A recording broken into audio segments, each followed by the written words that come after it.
May kakalikutin tayo ngayon, isang flat screen TV. Devant yung brand niya. Model niya 55 UHD 201. So yan yung model niya mga kalikot.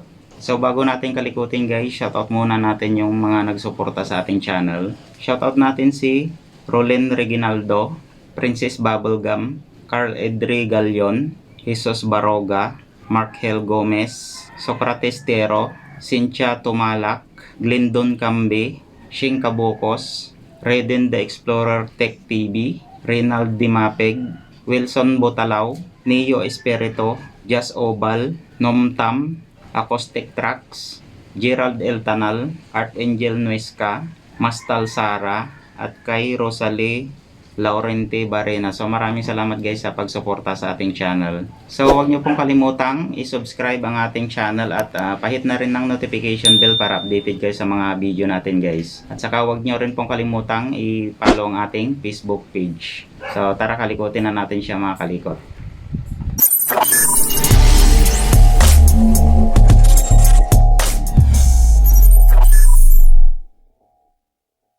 Ang problema nito guys, ayan may backlight siya. Okay yung backlight niya, kaso wala siyang display. Pag power on natin, ganito na siya. At saka may guhit siya dito sa itaas. May problema ito sa kanyang panel. So baklasin muna natin siya guys.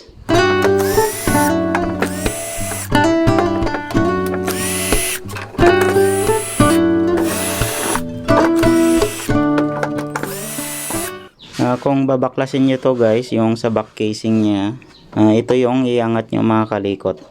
Yan, para matanggal natin. Kasi kung dito tayo aangat, yan, hindi natin siya matatanggal. Ayan o. So kailangan ito yung iangat natin, yung bandang gitna. Yan.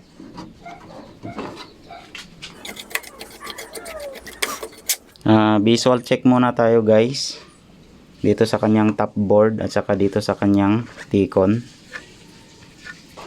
Tapos linisan na rin natin. Try natin mamaya magtanggal ng left and right na ribbon niya. Tapos check natin kung saan siya banda gagana, sa left ba or sa right. Unahin muna natin guys i-hang yung sa right niya. Yan. Tapos plug natin. May standby naman yung kanyang indicator light. Yan, parang madumi yung saksakan ng ribbon niya. So yan guys, hang muna natin yung bandang right. Tapos na-plug na natin siya, power on natin. Ayan, nag-on na rin yung kanyang backlight. Yan. Ayan o. Steady naman yung backlight niya, hindi naman namamatay. Check natin yung kanyang screen kung may display siya.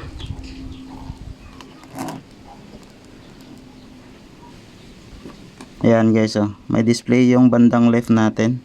Pero yung right, blanco. Tapos ang tinanggal nating ribbon yung banda dito sa right natin. Lilinisin ko lang muna guys yung kanyang ribbon at saka yung socket nya. Mukhang napasukan ng alikabok bago tayo mag troubleshoot.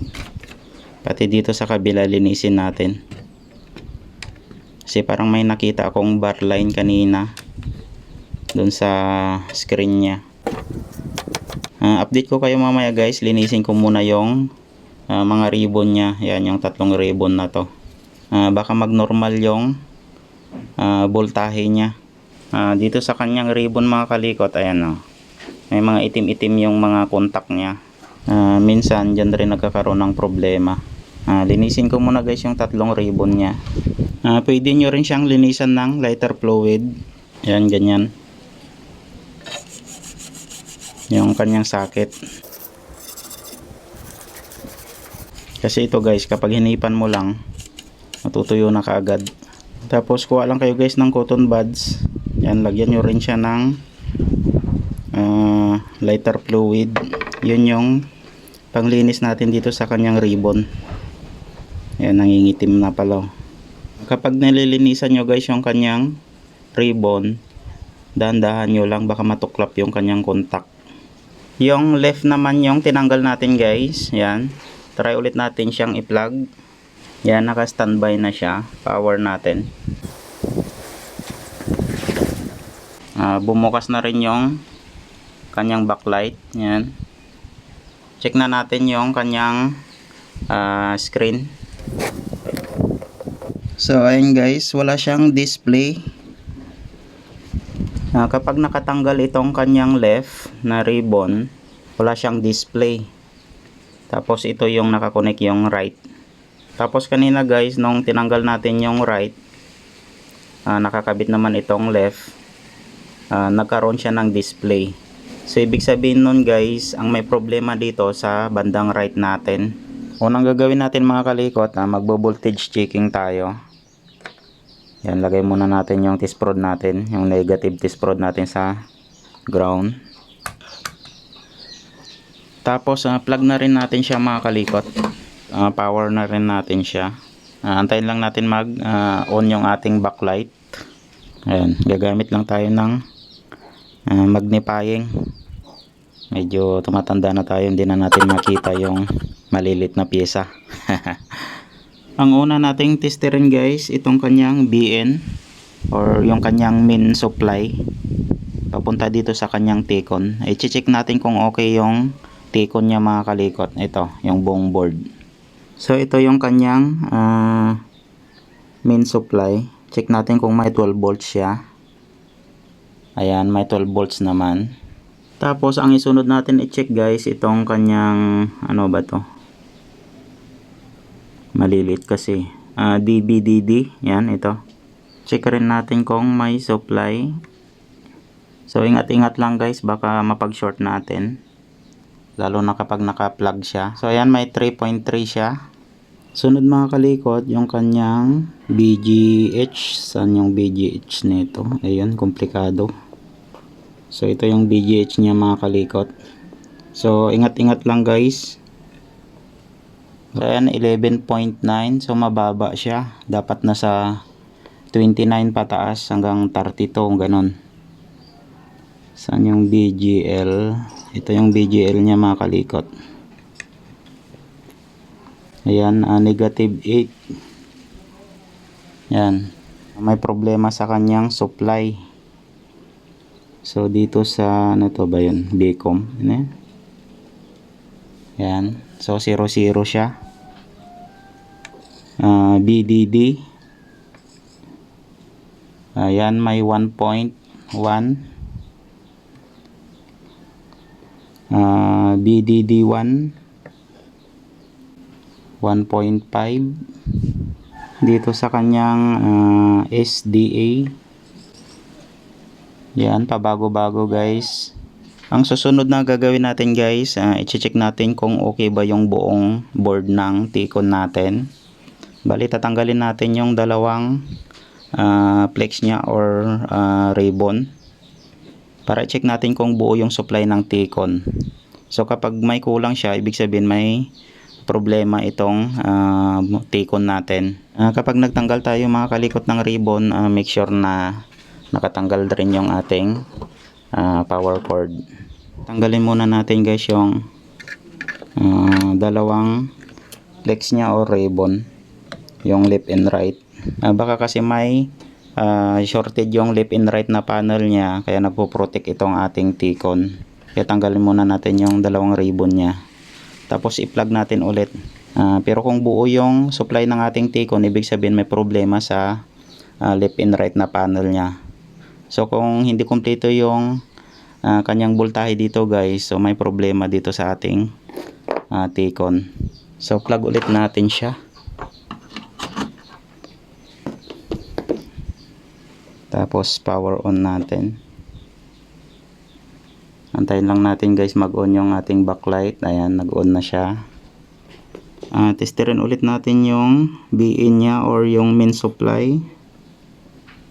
Ayan, may 12 volt siya. So okay naman. Tapos testerin ulit natin yung kulang na voltahe kanina or yung walang voltahe. Itong kanyang BCM. Ayan. So may supply na siya guys. So 6 volts. Tapos yung kanyang BGH. Saan na yun? Ang nipis kasi. Ito.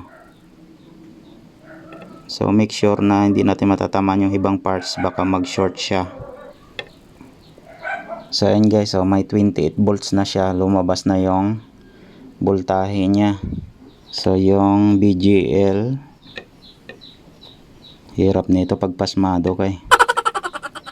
Ayan, may negative 8. Ayan, may 15 volts na rin yung ano ba to?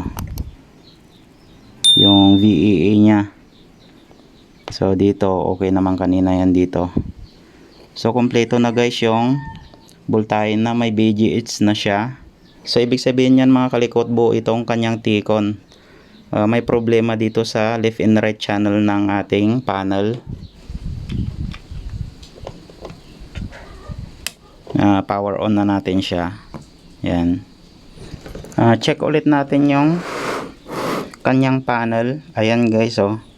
Kung makikita nyo, may display na yung left side nya. So yung kanyang bigat naman nito, nahihingal ako. Itong right side nya, ayan, blanco siya. So ibig sabihin yan guys, dito sa right side nya yung may problema, kasi ito lang yung nakatanggal. So yung left side natin or sa kaliwa natin, okay yung kanyang panel. Ayan, hiningal ako doon, ang laki kasi. So dito tayo magto-trouble sa right side nya. So check natin dito sa mga gate nya. Bali update ko na lang kayo mamaya guys.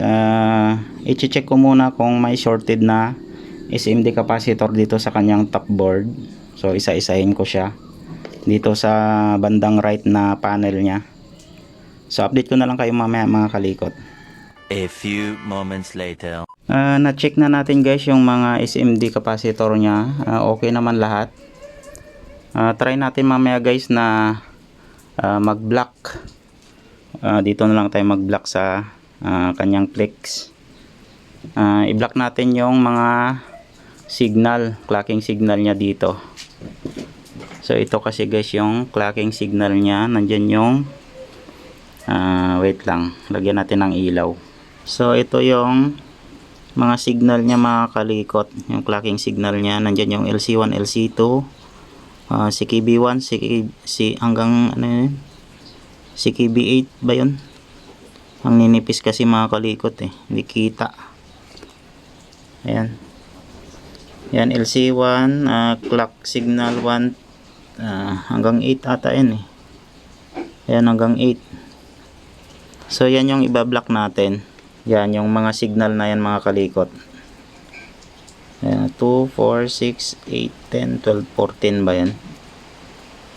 So check ko muna mga kalikot kung ilang signal yung i-block natin. I-block natin siya using tape method. Tapos i-check ko rin guys kung saan yung signal niya dito sa ribbon or sa kanyang flex. Kasi matitester naman to mga kalikot. Mag point test kayo dito sa tester nyo, dito sa mga clocking signal dito sa top board nya papunta dito. Pero ang alam ko dito yun sa right side ng ribbon natin. Pero i-check ko lang kung ilang pin yung ibablock natin or i-tip method natin. So dito guys naka-indicate yung clocking signal nya. Yan. Yan yung mga dot na yan mga kalikot. Ang dumi pa ng kuko natin Yan. Simula dyan hanggang doon. Yan. Hanggang sa CK 1 hanggang sa CK 8. Yan. So yan yung mga ibablock natin mga kalikot. Pero dito na tayo mag-block sa ribbon or flex. Kailangan lang natin ng tape. Yan. Yung pinakamaliit lang na tape. I-share ko rin guys kung paano mag-detect ng clocking signal nya dito. Yan yung pinakadulo ng mga tuldok na yan. Yan yung iti-trace natin dito sa ribbon. Dito. Yung iba, hindi ko lang alam kung nagka-cut sila dito. So pwede naman mag-cut dito guys, kaso mas mahirap siyang gawin kasi sa sobrang nipis ng mga kontak niya, baka lalo pang masira. Kaya dito tayo magbablock sa ribbon, mas madaling gawin mga kalikot. So try natin to guys, mag-point dito sa yung CK8 niya, yung pinakahuli na dot. Ayan o. Yan yung ititrace natin dito sa ribbon mga kalikot. So na-point na natin siya. Ayan guys, oh. So bandang gilid. So ibig sabihin dito sa right side ng ribbon tayo sisimula block ng signal. Yan dito siya, oh. Yan. So na-trace natin guys. Dito sa pangalawang pin, dito sa right side tayo magsimula sa pangalawa. Tapos magbilang tayo ng hanggang 14 na pin, hanggang doon lang siya para ma-block natin yung mga signal niya. Simula CK1 hanggang 8, tapos yung LC1, LC2 niya. So i-block rin natin yung guys. Magsisimula tayo guys dun sa pin 2. Yan, yung sa una hindi kasama yon sa pin 2. Yan yung i-block natin hanggang dun na sa parang 14 pin ata yun yung na-detect natin. Pero i-check ko pa mamaya guys. Doon tayo sa pin 2 niya. Doon tayo magsisimula mag-blocking. Hindi na kaya kasing mag-focus ng camera natin. Basta magsisimula tayo dito sa right side ng ribbon. Kailangan kapag nag-blocking kayo mga kalikot, may magnifying glass kayo or yung digital microscope. So mas maganda yon para hindi kayo maduduling. Kasi maninipis kasi yung iba-block natin. Try muna natin na i-block. Magsimula tayo dito sa number 2 na pin dito banda sa right side natin na ribbon. Tapos magbilang lang tayo ng 14 pin simula sa number 2. Yan, hanggang dito na sa gitna. Maglalagay muna ako mga kalikot. Update ko na lang kayo mamaya kapag na-block ko na siya. Kasi hindi rin naman kita sa ating camera. Masyadong maninipis. Ang maganda niyan mga kalikot, kapag may ballpen kayo or pang marking, magbilang kayo tapos markan nyo na yung tapat nya para pag nag-block kayo, yun na lang yung pinaka-guide natin para mas madali. So ako guys, naglagay na ako ng marking ko. Yan, kaso hindi rin kita sa camera natin. Bali tinanggal ko na lang guys yung ribbon nya para mas madali natin ikabit yung tape. Na-block na natin siya mga kalikot. Ayan, subukan na natin siya mga kalikot.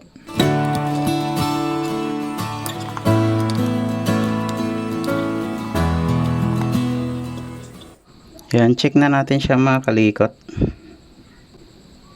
Ayun guys, buo na yung kanyang display. So yun lang yung ginawa natin mga kalikot. Ayan, may display na yung left and right nya.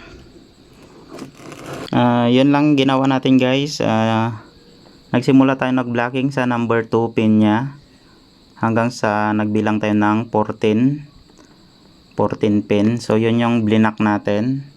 So kung ano yung mga signal niya dito, yun yung ibablock natin. Yan, kita ba? Yun yung mga dot na yun mga kalikot dito sa bandang dulo. So bilangin nyo lang yun. Yun yung ibablock natin dito. So assemble ko na lang siya mga kalikot. Buo naman na yung kanyang display. So yun lang yung ginawa natin guys.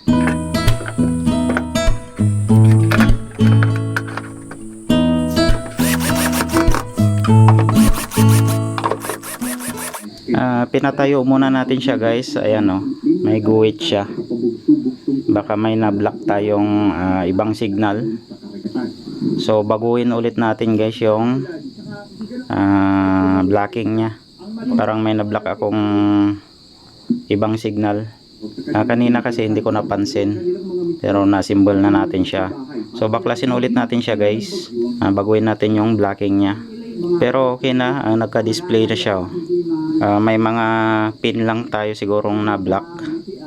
Try natin isama yung number 1 na pin. Bali, baguhin natin to guys.